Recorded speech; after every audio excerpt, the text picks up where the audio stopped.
Welcome to Emerald's Podcast, episode number 126. This is your host, Suman Silwal. If you are still looking for a fall marathon, visit emeralds.com to get a 15% discount for 7 Bridges Marathon at Chattanooga. I would like to welcome Billy Richards to Emerald's Podcast. Billy, how you doing today? I'm doing pretty good. How about yourself? Doing pretty good. It's hot weather here in Alabama. It's still August, early August, so it'll be a little dry for the next few weeks, and our side part of winter will come in. So how's the weather up north? You're from New York area, Long Island. Tell us about the weather over there. It wasn't too bad today. Probably like mid to low 80s. The past couple of weeks it's been in the 90s, so it's been a pretty hot summer so far. Yeah, hot is relative for all of us. So definitely. You guys are probably like way up there. Yeah, of course, how hot it's hot and humid. Yesterday was really humid. I was burning.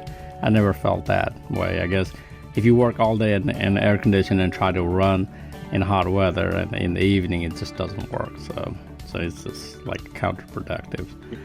You and I, we ran Lake Martin back in March, and you've been running since then, or before that, and since then, you have a hefty goal this year, and you, I cannot believe you're still running 100-miler week after week. But tell us about your goal. Let's start from there. Okay, so the goal, the beginning of the year, like late last year, I researched world records, and I wanted to see what the world record was for most 100-milers completed within a calendar year. And I found Ed Eddinghausen's record of 41. So, like late last year, I wasn't sure what my goals for the year would be. Like last year, I was heavy into Spartan racing and everything. And, I had already had a pretty good monthly 100-mile streak going, where like the last 3 months of the year, I finished 3 100s. So I decided, I tentatively looked up a ton of races and everything, wrote them all out. And then, I wasn't sure right off the bat if I could do it or if I could even like fund it because it's ridiculously expensive. But, I had signed up for the Frozen H3 in the beginning of January, and I was doing the Beast of Burden the following month. And then I forgot what my race for March was, but, I had already had like a string of them set up. And, I decided after I finished the Frozen H3, I was able to get a last-minute flight deal for the Skydive Ultra down in Florida.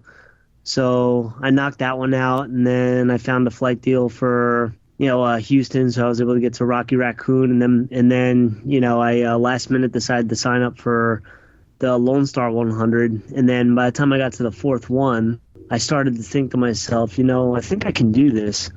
So, I went out, I set up a fundraising link, I, actively went out and tried to get some sponsors and everything, and I've just been able to make it work, and I've just kept going with it. Yeah, when I saw you at Lake Martin, I believe that was either number 8 or 9. I'm not sure, because that race was an interesting one in particular, because the day before I flew out, I went to David Goggins' book signing, and that started like an 8 consecutive week stretch of 100-mile finishes. That was the race that started the stretch that matched David Goggins' best. So it's kind of a little bit of a coincidence because I got to meet him the before. Definitely. Yeah, you did pretty good at Lake Martin. I was not sure where you were, and we kind of talked for a little bit, and you kind of slowly moved ahead. And then I didn't see you till I heard that you finished, and it finished good. So that's excellent. Yeah, you have this big goal of finishing 41, breaking the world record, and so far you have finished, 22nd, 23rd, 100-miler, correct? Yeah, 23 will be this weekend at Beast of Burden. 23, okay, excellent. That sounds such a big goal. Before we really move forward in this interview, I just wanted to you to give us some brief background on your journey. You to talk just a little bit about how you got to start this year's goal. But tell us about your running journey, and you served in the U.S. Army. You were in the Marine Corps. So tell us about your journey till the beginning of this year. I guess just to give us a brief description of running journey. Okay, well, I was 4 years in the Marine Corps, 3 years in the Army. I started running races. I was in the Marines from '99 to '03, and then I was in the Army from 2009 to 2012. And like right around 2010, while I was still in the military, I had a bunch of friends that wanted to do the Fort Bragg birthday 10 miler. So that ended up being my first race. I just kind of ran that just for fun. I was in between training phases, so I didn't really, like put too much into it. But after I got done with the training phase following that, because I was in training for a couple years. First thing I saw was, I saw a marathon. It was that November. It was November of 2010. So I trained up for that, and I raced that. And my very first marathon, I actually had a 12-mile road march that was rescheduled for the following day, and I had never ran a marathon before, but I just believed that I can do the two. So, I finished the marathon in about 3.5 hours, and the following day, I had to do a 12-mile road march with 45 pounds on my back, and I had to complete it in under 3 hours. So I was still able to complete the 12-mile road march in, I think, roughly around 2 hours and 15 minutes. So the funny story behind that is I'm probably the first person to ever get yelled at in the military for working out too much. So, we got weighed in with our packs and everything. And one of my friends goes to me while the cadre is checking to make sure that the weight's appropriate. He goes to me, he's like, "Damn, dude, didn't you just run a marathon yesterday?" And then the cadre stops and he's like, "Whoa, stop, wait, a half marathon or a full marathon?" So I go, "A full marathon, Sergeant." And then all of a sudden he just ripped into me. "Well, what if you would have went down as a heat casualty? What if this? What if that?" But that, I guess that's kind of like a lead in to like a lot of the other stuff that I've done. So after that, I ended up running 6 more marathons within the next 2 months, and then I went back into training. But after I didn't really do anything else after that until I got out. And then I got out in 2012, 2013. I kicked up the racing again.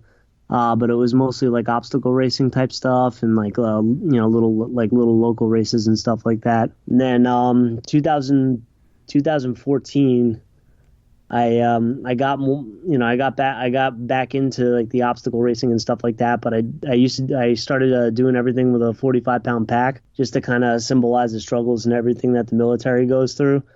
Now at the pack, before I go any further with that, I don't use that pack for 100 milers, by the way. But and usually like 50K or less, I'll throw in a 45-pound pack and run the race with that. I still do to this day, with the exception of this year, just because I've been running the 100-mile races. The following year in 2015 is when I started with the American flag, and 2015 is also when I ran my first ultra marathon outside of ultra distanced obstacle races and stuff. I'd already done like World's Toughest Mudder and like the Spartan Ultra Beast and stuff like that, and also the Death Race. The Death Race is Spartan's little adventure race where you just do stuff for 48 to 72 hours and they don't tell you when it's over until it's over. But yeah, it's an interesting race. But I got into I was, like my original fitness goals were to be like more of a gym rat, like become like, the strongest person in the world, sort of. So, I used to be like heavy in the weight training and everything.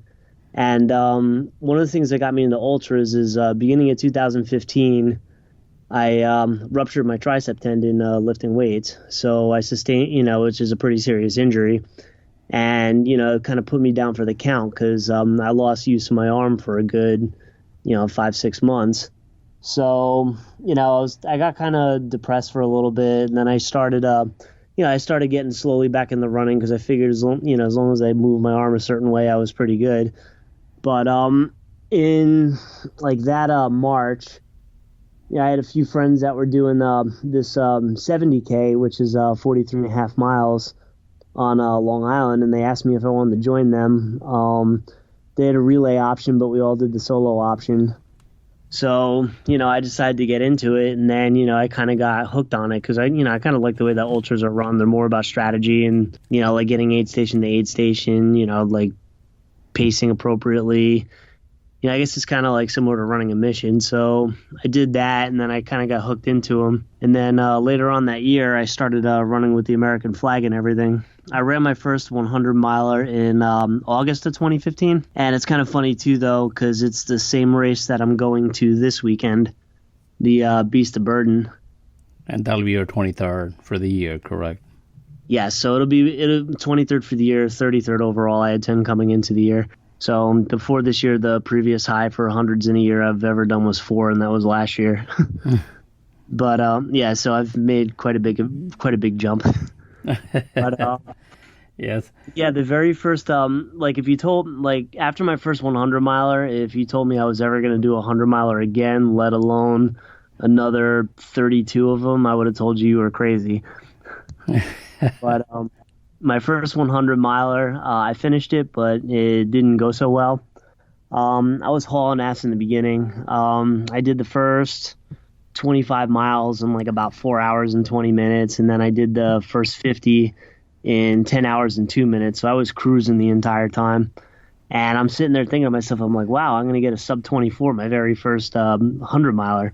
So at mile 50, I took a quick break. Beast of Burden's very well stocked. They had pizza at the start finish area. So grabbed a couple of slices of pizza, and then I took a walk. And I walked about a mile or so, and all of a sudden I couldn't run anymore. So I just kind of kept trudging forward. I got to mile 75, and mile 75 I was feeling kind of off, so I decided to lay down. Well, within 10 minutes I was shivering on the ground.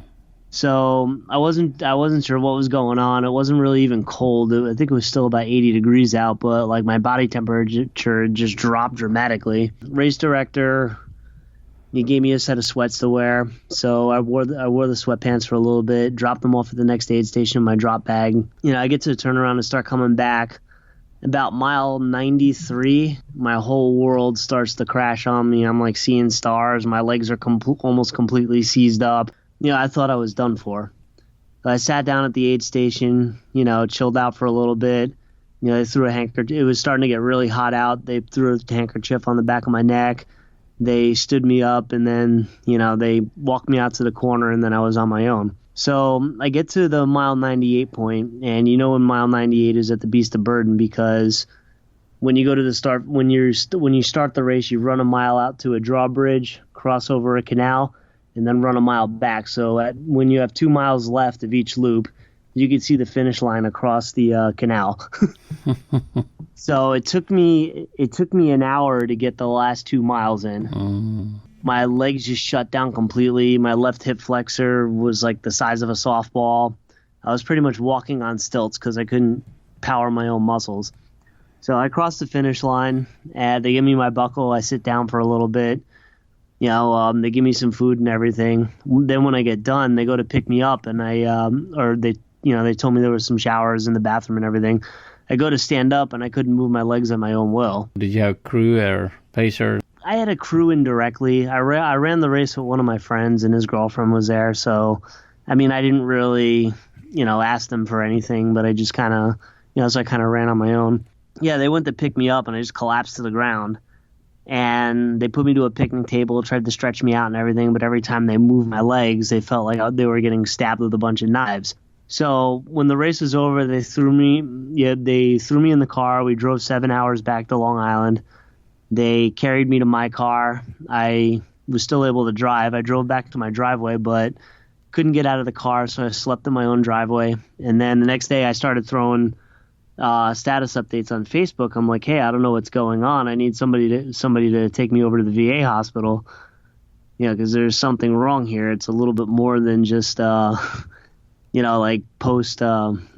ultra soreness. So they bring me to the hospital and everything. My hip flexor is still the size of a softball. And the doctor comes in, and I ask him, I'm like, hey, did I tear any muscles? What did I do? Because I can't feel my legs. He's like, well, you didn't exactly tear anything, but you're not going anywhere. We checked your blood levels, and you have a mild case of rhabdomyolysis. So basically, I had ran to the point where my leg muscles started dying. Mm-hmm.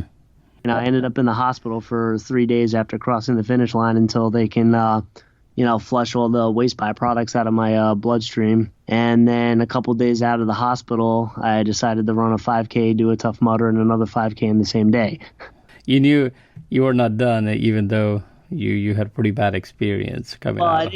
I didn't get medical. Well, I didn't directly get medical clearance to run those 3 events. I was scheduled to do them already, which I don't recommend anybody do this, by the way. But I kept asking different doctors until somebody told me to be careful. I don't think we are ever clear to run any distance like 100 miles from any medical professional. My doctor always questions me, like, are you sure? This is something you don't want to do. It's like, okay. But definitely, it sounds like such a journey, so much thing to talk about. Actually, I have millions of questions, but let's just try to build it from here and see where we go. And just a lot of question about your journey. You're switching from one sport to the next, and you had one passion, and then you had to give up for that for the injuries, and then catch another passion or addiction or however we want to call it. So tell us about how difficult was it for you to switch? I mean, it sounded like you were pretty much wanting to build the strength, not the endurance kind of thing. So tell us how difficult was that move for you? Well, it wasn't too difficult of a transition. I had a running background a little bit from the military, so I already had the endurance base built. I typically, up until about 2017, even after I've had a couple of surgeries. I had my left tricep tendon, and then the following year I ruptured my right bicep at a Tough Mudder. So I've had 2 surgeries, but up until about 2017, I would typically the first couple months of the year I would train for a powerlifting meet, and then after the powerlifting meet I would transition back to an ultra runner. So 2016 was the hard one. It was after my meet and everything. It was the end of May, beginning of June. I decided to run a 100K and then do a Tough Mudder the next day. And I finished the 100K, and then I'm out there for the Tough Mudder the next day. I had a 45-pound pack on for the Tough Mudder, and I decided to do the Funky Monkey version 2.0, which is a monkey bars up to an arms to a swing to a long floating bar. And I got to the end of the obstacle, and as I was reaching for the platform, I felt 4 pops come out of my bicep, and it ripped the tendon right off the bone. I ended up getting the surgery a week later. And, again, going through surgery is never fun. But I decided never to let it get me down or anything. So, very next week, before I even got my brace on, I still had a hard cast on, I went out and did a 5-mile run. And, I always said, when I had the surgery done, my right arm was down, so I still had a left arm and 2 legs. That's the way I thought of it. So I carried the flag in my left arm, and I still ran. And at the beginning of this 5-mile race, I didn't run all out. I just kind of shuffled around. And during this 5-mile race, right at the starting line, a lady came up to me. And she said to me, with the flag and cast and everything, she said to me, because of you, I no longer know the meaning of the words I can't. And to this day, that still has a lot of meaning. You know what I'm saying? It just definitely just hit home. It just kind of gave me a new perspective on things. So it was 3 weeks out. I had the surgery, and 3 weeks later, I did a 50-mile charity run that I was definitely not cleared for. But even for the 50-mile run, I carried the flag the entire time in my left arm. And, I still completed it. It was a group run. There was 4 of us. It was 50 miles for Murph. Michael Murphy, if you're familiar with his story, he was, if you've ever heard of Operation Red Wings with, it's the same lone survivor story. He didn't survive the mission, but he was from Long Island. So every year we have a 4-mile run around the lake to pay tribute to him. But there's a small group of us that run 50 miles from a firehouse he used to hang out in Harlem all the way to Ronkonkoma, which is on Long Island. So I did that 3 weeks after surgery. And then that spawned a whole bunch of other stuff. I ran around the country thanking police officers. I did that 3 years ago. And, after that, after I returned from that, I ran my second 100 miler, which happened to be the Beast of Burden again. But the difference between the first and the second one is I learned from my mistakes. And the second one, the weather was a lot more brutal too. It was much, much hotter. I believe that year, out of 62 registered, only about 20 of us finished. And with that one, I learned a little bit more to like pace a little bit more slowly. So instead of coming out 10 hours and 2 minutes, for the first half, I did the first half in about 11 and a half hours. And I think I finished a little over 28. The first one, I hit the first half in 10 hours and 2 minutes, but finished in 29, 25. One other thing popping in my head is, do you feel like you have this forever endurance, forever desire, or what is it, forever motivation to do this? Because apparently before even this year, or there's a huge undertaking you're doing right now, even then before you've been doing this kind of thing for a long time.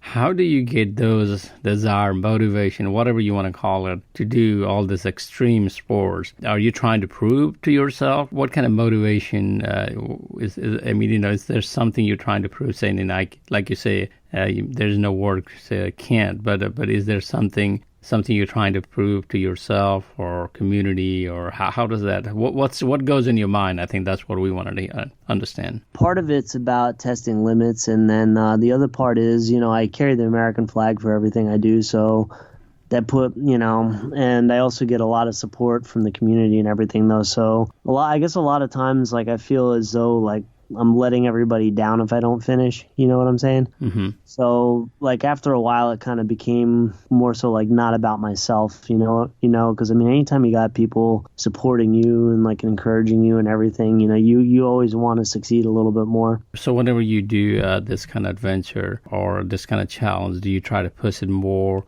year after year, or it looks like the amount of years, recent years, you have pushed your limit a lot more than have you reached your limit? Apparently you haven't yet, but no, not yet.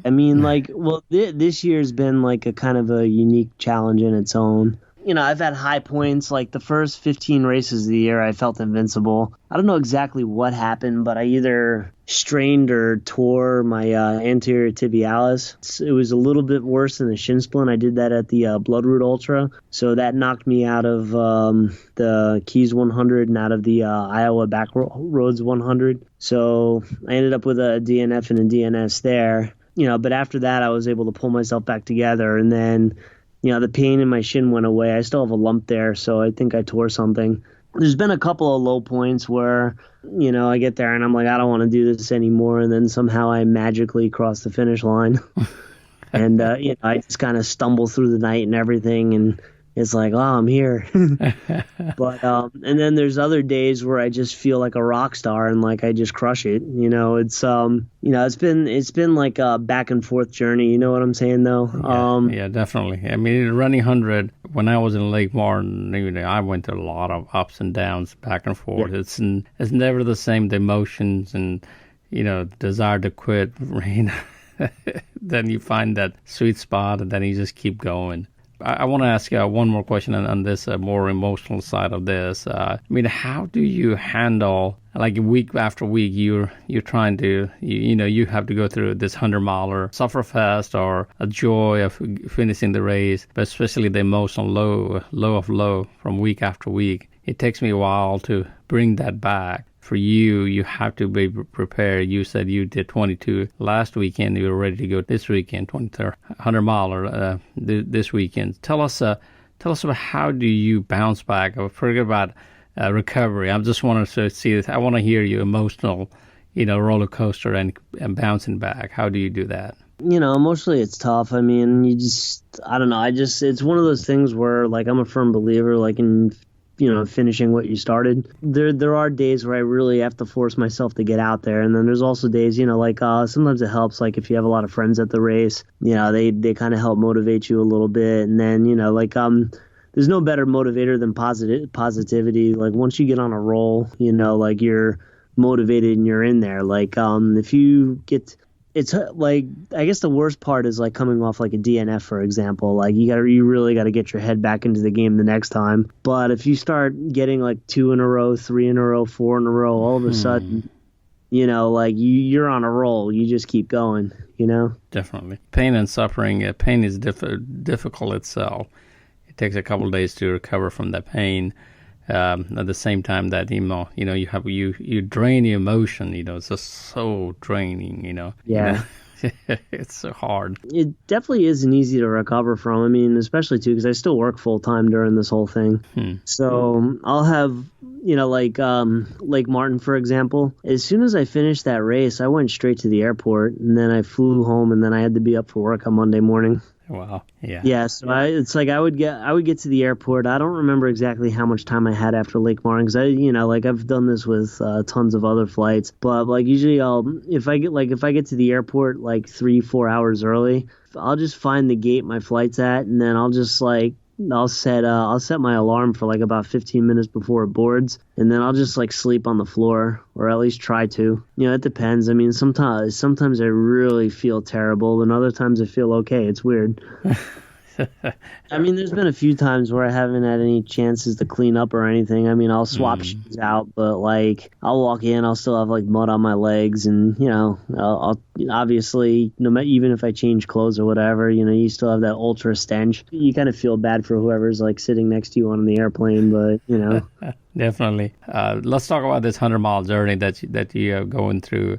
Tell us how do you prepare yourself from week after week, going from race to race? Sometimes we hardly have a time to clean, do the laundry, going from the race to race. Tell us about how do you prepare yourself? Well, I mean, I've pretty much got like the packing and stuff down to a science. I mean, I'll usually just go like 3 or 4 shirts, a couple sets of shorts. Really big on socks. Socks, I'll always bring extras of that.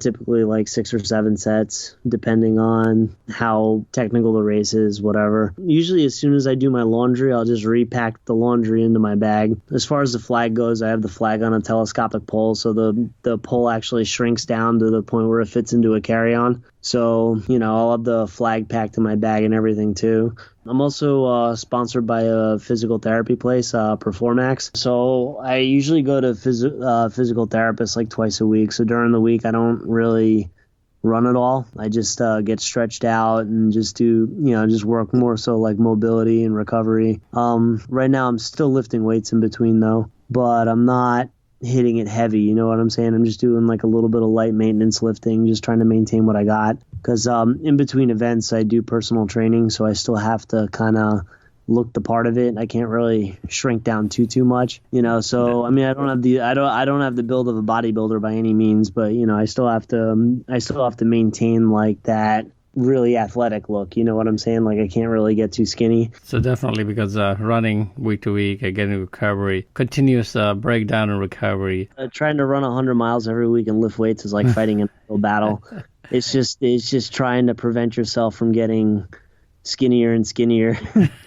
It's like slowing down the breakdown process. That's all I'm doing right now. I'm not even getting stronger. Talk about getting stronger and recovery. What kind of food do you eat? Anything and everything. Yeah, okay. I was wondering if you have like any special diet. This is a big thing. I try to keep the protein up as much as possible, and then I really haven't been like super strict. You know what I'm saying? Like I'll go out and eat pizza and stuff like that. But I haven't really been counting calories because I go through so many over the weekend. I think I've actually been gaining weight since I've been doing this, believe it or not. I've been on typical ultra diet, cheeseburgers, pizza, et cetera, et cetera, et cetera. Cheeseburger, pizza, beer. No beer. I don't drink alcohol. Oh, you don't drink alcohol. Okay. I haven't drank since like 2016. So anything in between. So beyond alcohol, anything in between, food-wise, you will eat. Yeah, definitely.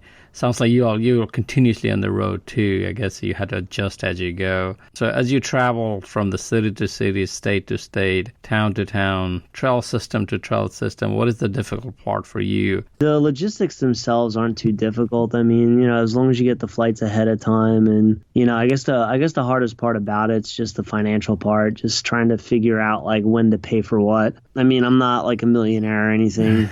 I'm pretty much like barely getting by doing this, but So still you're doing it. Like you said, you have a sponsor. Also, do you have like crowdfunding, crowdsourcing, something like that? Did you? Yeah, I have a page on DM Life. It's dm.life/Billy100. It's sort of like a quest page. It has a tracker. I update it when I finish each race. It tells you the percentage of that I've completed, and it's also got a fundraising link at the bottom of it. I use that to generate funds. I've been getting a lot of support from the community, which is awesome. I really love it. So definitely we need a link that pays from this Sonode and mruns.com. So that's what we'll do. So tell us about when you travel from place to place. You meet people, and what are the interesting things have you seen throughout your journey? That's a lot of us, we don't get to run this many hundred even in a lifetime. I have barely reached however many years I've run 100. I've gone to only 8 so far. So your experience, you go from the city to city, town to town, trail to trail, like I said earlier. What is some of the interesting thing you can give us? Tell us some good races, bad races. I don't want to do the bad review, but I haven't really done anything that's that bad. I mean, but it all depends on what your definition of bad is. You know what I'm saying? I had some good races. Antelope Canyon was kind of cool. You run through all the little slot canyons. You run through the desert. You run along the ridge line. There's a lot of cool stuff. Lake Martin. I like Lake Martin. Lake Martin was pretty cool. It had a little varying scenery and everything. Hellbender was pretty challenging. So was Double Top. Double Top is actually pretty brutal. It's a 5-loop course, so it's 5 20-mile loops. And at approximately mile 10 of each loop, you have about a mile and a half climb at like a 40% grade. So, like not something you really look forward to every lap. But once you get done with it, the rest of the race isn't that bad other than like the last 2 miles of switchbacks per loop. What else is there? Knock on wood was 5-mile loop he did 20 times. I mean, it wasn't that bad of a course, but a lot of times people have difficulty with the multiple laps like that. See, like someone like me, I really don't mind them because usually I just put a drop bag at the start finish area and then I don't really have to worry about it. The Peak Bloodroot Ultra, that's a pretty brutal one. It's in Pittsfield in Vermont. Infinitus, that is another good one. It's a 7-mile loop and a 20-mile loop, and you do the 7 3 times and the 20 4 times. So it totals out at 100. Sounds like you have crisscrossed the country and seen a whole lot of trails. The Keys, which I want to go back to, I made it to mile 65 on that because I hurt my shin the week before. But that's a point-to-point from Key Largo to Key West, and the route's just right down Highway 1. So you get to run almost the entire Florida Keys. So that's a pretty cool one. That's something I would like to do. It's mostly road, correct? Yeah, it's mostly road. I mean, they take you on like the bike path, but the bike paths are still paved. So, it goes alongside the road. And then the hardest part of that race is probably 7-mile bridge, just mentally. I hit 7-mile bridge after nightfall, and it was just like a tunnel of blackness with cars coming at you. Ooh. So, yeah. I thought it would never end. That probably will be a good area to run daytime. But yeah, that's something interesting. Whenever you run these races, are they mostly trail or you don't mind to run the road? How does that work? I prefer the trail because, after so many of these things, the impact does start to get to you a little bit. So, generally like with a road race or like Badger last weekend, it wasn't really road, but it was like that hard packed dirt where it might as well have been road. It was an awesome race, but at the same time, by the time I was done, both my shins felt like they were going to explode. And Beast of Burden's probably going to be a little similar to that this weekend, though, because, I mean, it's crushed limestone, but it's pretty hard packed. Yeah, I prefer the trail stuff. The trail has a little bit more give to it. Yeah, it's definitely a little bit easier on the joints, for sure. Yeah, for sure. And then also, like, usually the trails, you get the varying terrain, like the ups to downs, stuff like that, though, so you're constantly shifting emphasis to like different muscle groups and everything like that, though. So the trails with like a little bit of elevation gain are also a little bit more forgiving in the future. Like you're a little less sore than the races that are completely flat. Doesn't mean they're easier. It just means you just finish them faster. Those sometimes are the ones that wreck you the most. Like you feel them until about Thursday, Friday.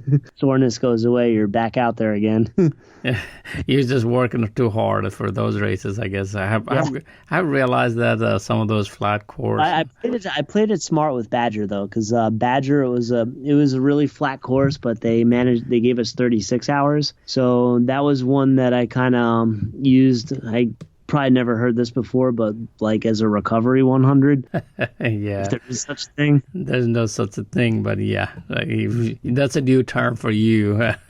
Yeah, so I mean, it was a race I probably could have potentially done in under 24 hours, but I took like a full 31 because we had the extra time. So if I run a fast marathon, I cannot keep up, and just after mile 15 or 20, I said, I'm trying to slow down, recover, whatever. So I'm starting to get a little bit better at kind of pacing it down to the wire, because with a goal this big too, though, like you can't exactly shoot for a PR every week. No. Otherwise, it wrecks you for the following week. You have to kind of save it for, because there are some of these races are a little bit more difficult than others. That brings a pretty good question for you. When you go from these races, how quickly can you bounce back? You mentioned a little bit about recovery. Tell us about, what is the difficult part, and how do you bounce back from week, last week to this week? What is your typical recovery process? For me, if you ask me 100 mile, it took me a whole week and 2 weeks, 3 weeks. Generally I just go to the physical therapy appointments. They do like the blading, the electric stim, the stretching, and then I do that for the lower body, upper body. If I do any cardio during the week, it'll be upper body based. So, like I'll weight train, and then I'll, I do like a lot of heavy bag workouts and stuff like that. So I'll do like boxing based stuff just so I leave the lower body alone. Cause I mean, like as you say, it takes a long time to recover from these things. And each week I know I'm not getting back to 100%. It's impossible. It's more just sheer willpower getting back out there and just keeping on going. So you're like those Energizer bunny, so you just have to keep going. So I get asked this question.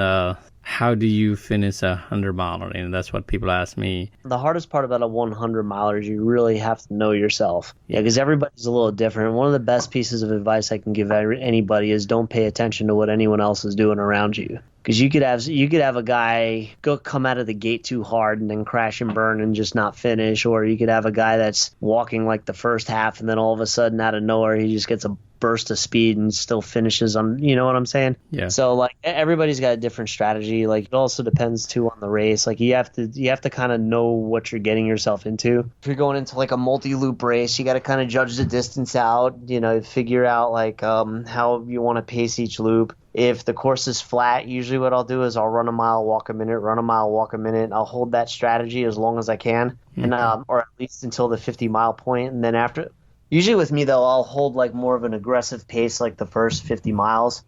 I mean, I won't down and out give it everything I got, but I'll pace a little bit more quickly the first 50. And then I'll chip away at the back 50, depending on the race. Like that's what I'll do with if you get a flat race where you have 30 hours and you have enough time to do that. Definitely. I'll do that. But with anything that's like traumatically hilly or like a mountainous, I'll climb the hills and then run the downhills and flats. Unless it's a very steep downhill. Yeah. I mean, that's just strategy. Anytime there's an aid station, I make sure I at least eat something. Then depending on and all that comes down to like knowing like where the aid stations are ahead of time. Like if you're on a course and you're hitting aid stations like every 10 miles or so, you want to make sure you're stocked up on water, like you're well fed, stuff like that. Whereas if you're going to one where you got like an aid station every 3 to 5 miles, you could probably, like if you're carrying a water bladder, you could probably get away with maybe refilling like every other aid station or eating every other aid station. You know what I'm saying? So a lot of it is like just knowing yourself and like knowing the course ahead of time and what to expect, and like usually most races they'll in detail what the course entails and everything. Definitely. So, although some races do have different meanings of the term rolling hills. Yeah, definitely. David Toss has a different meaning here in Lake Martin. So before I ask next question, tell me about your next 3 races. How far are they apart right now? Okay, they're all 3 races are on 3 consecutive weekends. Okay. So right now, I'm down to the wire. Like I have to finish one just about every weekend in order to get this record because I had 3 DNFs, so that kind of ruined my flow a little bit. You know, I'm still on pace to get 42. I'm currently trying to get a 43rd one, just so I have like a 1 race buffer. Yeah, my next 3, I got the Beast of Burden on Saturday. That's flat. It's on crushed limestone. Then the following weekend I have the Habanero 100, and that's in Texas. And it sounded like Texas. So yeah, it's in Texas and it's mostly in sand. And from what I hear, it's in triple digits temperature-wise, so it's going to be interesting. Yeah, still August, so. Yeah, and then after that, I don't know too much about it yet, but I got Shawnee Hills in southern Illinois. I hear it's pretty hilly and it gets pretty hot, so difficult one. I'm not sure yet. So that's the other question I was going to ask you. So do you try to look ahead? You know, since you're going week by week. I mean, I'll usually know like what I'm, you know, like the next month out, but I won't really come up with an exact plan until, you know, like the week of. So, like, I mean, the Beast of Burden, I really didn't have to look into. Like, if it's like a hard race I'm targeting, you know what I'm saying? I'll probably know a little more about it a couple weeks in advance. Whereas if it's something like the Beast of Burden where I've done it 5 times before, I pretty much know the terrain and everything though. So I won't even like look at it. I'll just be like, all right, this is what I need to do. Similar question on this. So if you are thinking about or not thinking about next race, for this week race, would you try to see if you will go slower or faster? I think you mentioned that you do that once in a while, correct? You look at next week, see how you want to go. So this next race is a race I know well. So I mean, usually when I run it, I'll try to knock the first 50 out in under 10 hours. But this time around, I'll probably pull back the throttle a little bit, maybe shoot for 12 to 13 on the first half and then like 15 on the second half and still come in like around 27, 28. Last time I did the winter version of it earlier this year. And when I did the winter version, I think I hit mile 50 at around 10 and a half. And then the back half of it, I split it kind of like into 2 different marathons. So after I did the next 25 miles, I took like an hour break. And then, you know, the last 25 miles, I split that even more. So like after 12 and a half, I sat down for an hour. And then when I got to the last aid station with 7 miles left, I sat down for like a half hour and I still finished around, I think that one was 26 and a half-ish. That's pretty good. Yeah, so I still had plenty of time to spare and I kind of took it easy and everything, and it kind of helped me recover a little bit more because the week after that I had the Love It 100, and that was a pretty difficult race. But, you know. Yeah, you throwing out all this 100-mile and I'm just like, man. I was like, just could run 1 or 2. Maybe once you're done, maybe we'll look through all the schedules and maybe try to fit it to 1 or 2. At least run 1 more 100. I would like to run 1 more 100 before the end of the year, but I don't think that's happening. So tell us about when you go through looking at these races. Are you worried that you're not going to finish? Usually the beginning of the race is when I'm paranoid about not finishing them, and then by the time I hit the second half of the race, that's when I kind of know, like, it's like, all right, I have X amount of time to get, you know, it's kind of like you got over the hump, so now you kind of know what you need to do to get through the rest of it. There's some of them where like I pace tight and I get really nervous about finishing, and then I'll still, you know, then I'll come in like just underneath the cutoff. You still want to finish in the official time cutoff. Yeah. So some of our listeners, if you have never run 100, you know, running 100, I mean, it's not a guarantee you're ever going to finish, you know. All we can... It's never a guarantee. Yeah. All we can do is show up and keep moving forward. Yeah, you can pace strong all the way up to mile 75, and then all of a sudden, you know, like, things just go wrong, and then you're done. Yeah.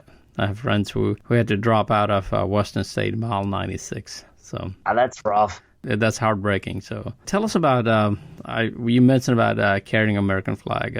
Let's talk about a little bit about that part of the journey.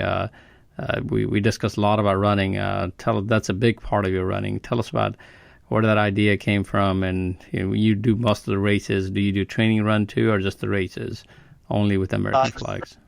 Just the races. I don't really do any training runs right now. Yeah, that's very understandable. Yeah, as far as the American flag goes, I started carrying it as a patriotic gesture, and I pretty much do it to honor to honor our military, law enforcement, and first responders.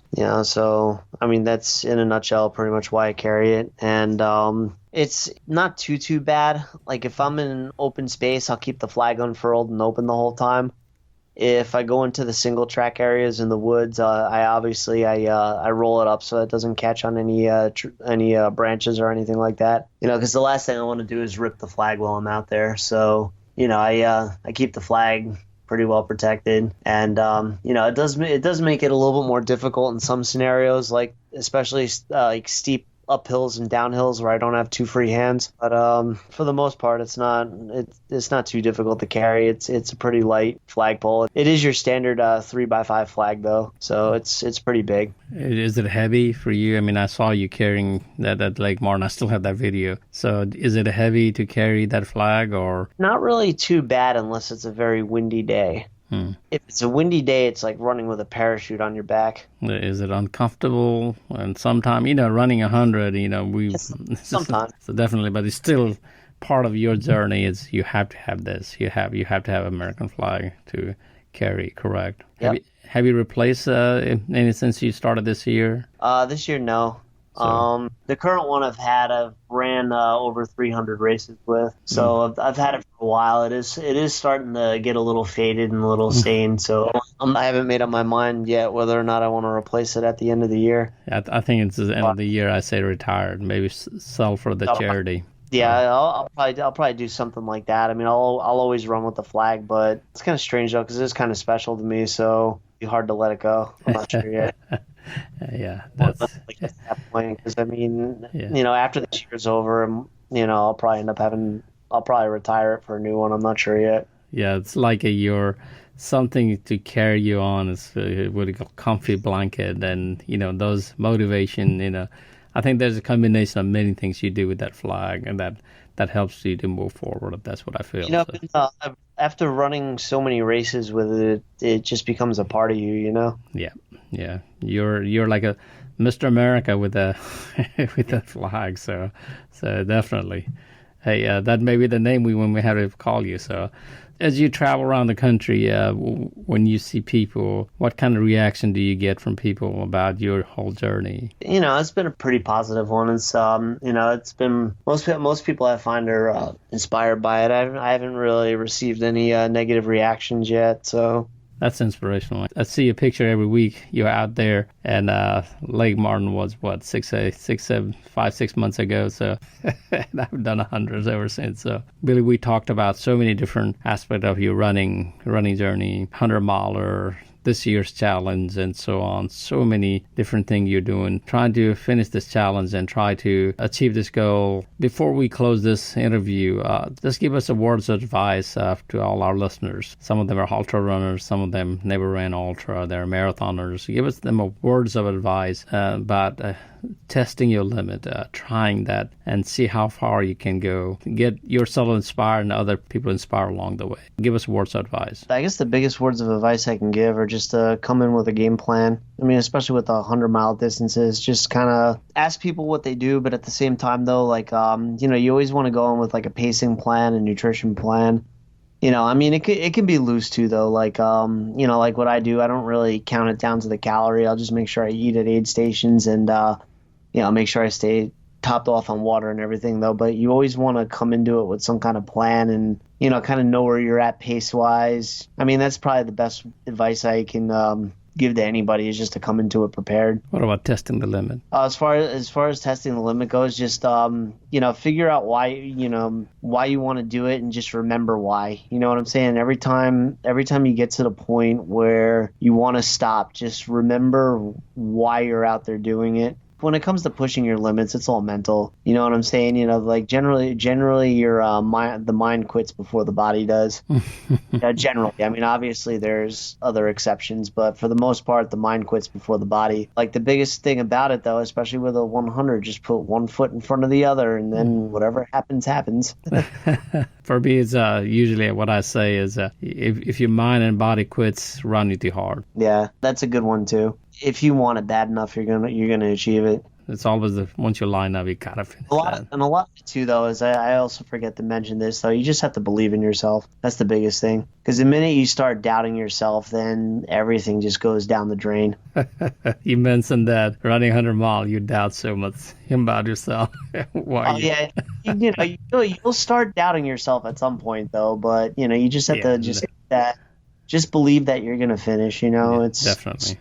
Sounds like a great words of advice and more. Thanks for your time and coming talking to us. And good luck this weekend and good luck to many races up ahead. You told me that you come into South to do Pinhoti Slam and running Pinhoti also. Yeah, I'm signed up for all 3 for the Pinhoti Slam. I still have to sign up for the actual slam itself. But I already did a double top, and then I'm signed up for both the Georgia Jewel and Pinhoti. So a lot of listeners here, local listeners, they will be running or volunteering, or it's a trail festival here for us at that time of the year. So yeah, we have Blood Rock if you want to come to run the Blood Rock too. Yeah, I'm registered for Blood Rock, so I'll be down there for that. Definitely. Then you will be in our hometown, so we'll have to welcome you. I'll tell the guys. So we'll definitely. So thanks for your time, and we'll talk more. Maybe when you come down south, we'll have a little chit chat next time when we see face to face. Yeah, thank you for having me. Thank you. Thanks for listening to another episode of Emrun's podcast. Please visit emruns.com to listen to our previous podcast episodes, links to our social media channels, get race photos, get discount codes, and more.